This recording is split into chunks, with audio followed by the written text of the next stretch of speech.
From MOMumental Reinvention, I am Erica Hannafin, Austria. This is the podcast. I read you the essay, then I tell you the moment I did not write down. Welcome in. Welcome to today's podcast on loving four boys. Every afternoon, I would pull into Braden's school pickup line 15 or 20 minutes early. While most parents scrolled their phones or listened to music, I was building companies. That parking lot became my office. I answered emails, I was on calls, I was reviewing contracts, moving deals forward. An entire workday squeezed into the 15, 20 minutes before the dismissal bell. It was also one of those places in my life that felt predictable. Then we would leave, and eventually we would pull into another parking lot. Sometimes his dad's apartment complex, sometimes my driveway. The transition was not measured in miles, it was measured in emotional distance. This business version of me had spent the last hour making decisions, solving problems, leading teams. Then I would step out of the car and become a mother, trying to navigate one of the hardest seasons of my life with someone I could barely communicate with. Every exchange carried history. Every conversation had the potential to reopen a wound. So before I opened the door, I would pause. One breath, one reminder. Braden is watching. He does not need perfect parents. He needs two adults who can make this moment feel safe. Eventually, I realized something. The pickup line was where I built my business. The parking lot exchanges were where I rebuilt myself. The essay came out of those years. Here it is. Everyone tells you the hardest part of divorce is signing the papers. It's not.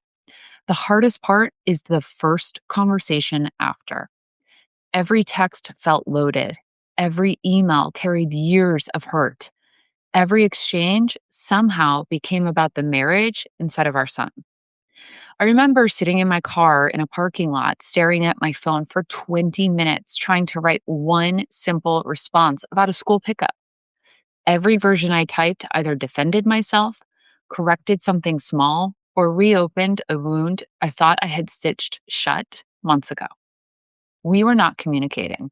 We were bleeding into each other through text messages, and our son was standing in the middle of it. He just couldn't see the blood or not. I want you to sit with that image for a second. Two people bleeding through text messages, and the child standing in the middle of it. That is what I could not stop seeing. That is when the truth became impossible to keep ignoring. The bleeding was not a communication problem. It was the wrong expectation. Two people carrying unresolved emotions cannot communicate perfectly inside a text thread. That is not a failure of the thread. That is a failure of the premise. And once I stopped expecting the two of us to fix what was still open between us before we could raise our son well together, I could start to see what was actually needed. Not better feelings, better structure. That realization is eventually what led me to co-found Neon ID. I wanted communication to become documentation, facts instead of feelings, shared information instead of shared frustration, screenshots instead of screaming matches. When the emotion came down, the parenting got better almost immediately. The technology did not save the relationship. It protected the child from the relationship. Those are two very different jobs, and I only figured out the difference the hard way. Even the system needed a script. For 6 months, I practiced one sentence in my car, in the mirror, in therapy. I have received your message. I will respond to the parenting issue only.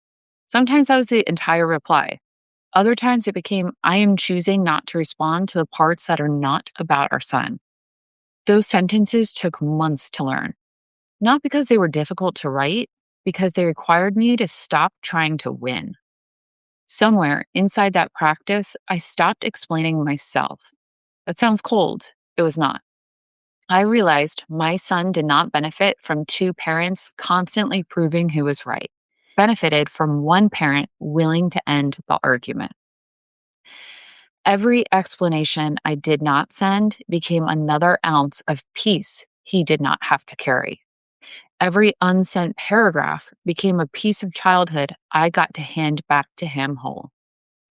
Here's the part I get the most letters about. I want to name one thing that women bracing for co-parenting often expect to be the worst part, because it was not ours. The two houses problem. Early on, we made one decision that probably saved years of conflict. Our homes could look different, but the values could not. Homework came before screens. Phones slept outside bedrooms. Respect was not negotiable. There were different routines, different rhythms, different meals, different bedtimes, but there were not two completely different childhoods. That consistency became one of the greatest gifts we gave our son. And I think it happened because we made the values conversation before the animosity had a chance to poison it. Everything I have learned since about loving all four of my boys out loud rests on three practices I keep every week without exception. The first is that we always answer the question being asked.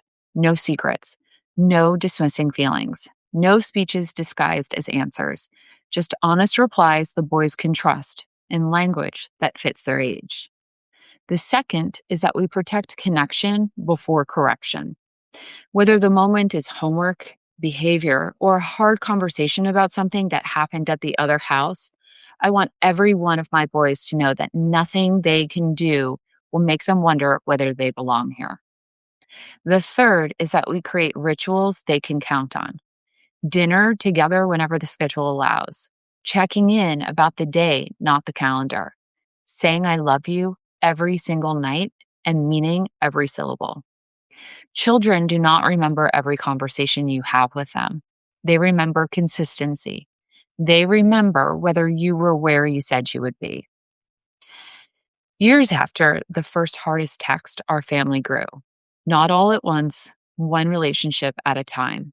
Loving my two bonus boys taught me that families are not built by DNA alone. They are built by showing up over and over again until your kids and my kids quietly becomes ours without anyone having to announce it. That whole story deserves its own chapter, and it is coming later this summer. When our fourth son was born last year, something caught me off guard that I still think about most mornings. I was not raising him from the woman who had survived divorce. I was raising him from the woman divorce had rebuilt. The healing did not just change me. It changed the kind of mother I became for all four of them, including the one whose first years I spent trying to write the perfect car park text. The line I would give you if you are in the messy middle of custody right now is short, because you do not have room for anything longer. Your child does not need two perfect parents. They need one adult who is willing to protect their peace more fiercely than their own need to be understood. And sometimes that adult has to be you. If this landed anywhere in your chest, the tool from this chapter is the co-parenting power method. It is the workbook version of what I just read: communication scripts, documentation framework, custody systems, and the decision filters I wish I had during years of when I was co-parenting. It's not about getting the other parent to communicate better. It is about helping you become impossible to pull back into conflict. You can find more inside the library at MOMumentalReinvention.com.